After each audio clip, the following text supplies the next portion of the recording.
That's all trip. இது ஒரு auto மற்றும் கேப் புக்கிங் ஆப். டிரைவருக்கும் பேசஞ்சருக்கும் நடுவில் இந்த ஆப் இருந்துகிட்டு ரேட்டை தீர்மானிக்காம டிரைவரே ரேட்டை தீர்மானிக்கலாம். பேசஞ்சரும் அவங்க அர்ஜென்சியை பொறுத்து முடிவு எடுத்துக்கலாம். கீழே டிஸ்கிரிப்ஷன்ல இருக்க லிங்கை கிளிக் பண்ணி தட்ஸ் ஆல் ட்ரிப்பை டவுன்லோட் பண்ணி. இந்தியா கனடா இடையிலான விரிவான பொருளாதார கூட்டுறவு ஒப்பந்தம் விரைவில் இறுதி செய்யப்பட இருப்பதாக பிரதமர் மோடி கூறியுள்ளார்.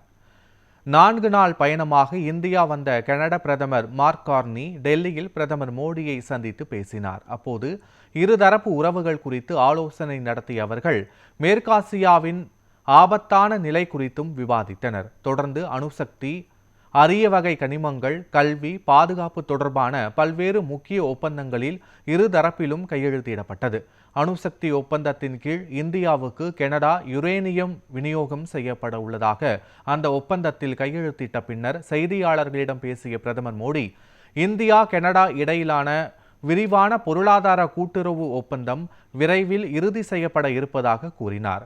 முக்கிய ஒப்பந்தங்களில் கையெழுத்திட்டிருப்பதால் இரு நாடுகளுக்கும் இடையிலான உறவுகளில் ஏற்பட்ட உரசல்கள் மாறி நட்புறவு மேம்படும் நிலை தோன்றியிருப்பதாகவும் கருதப்படுகிறது.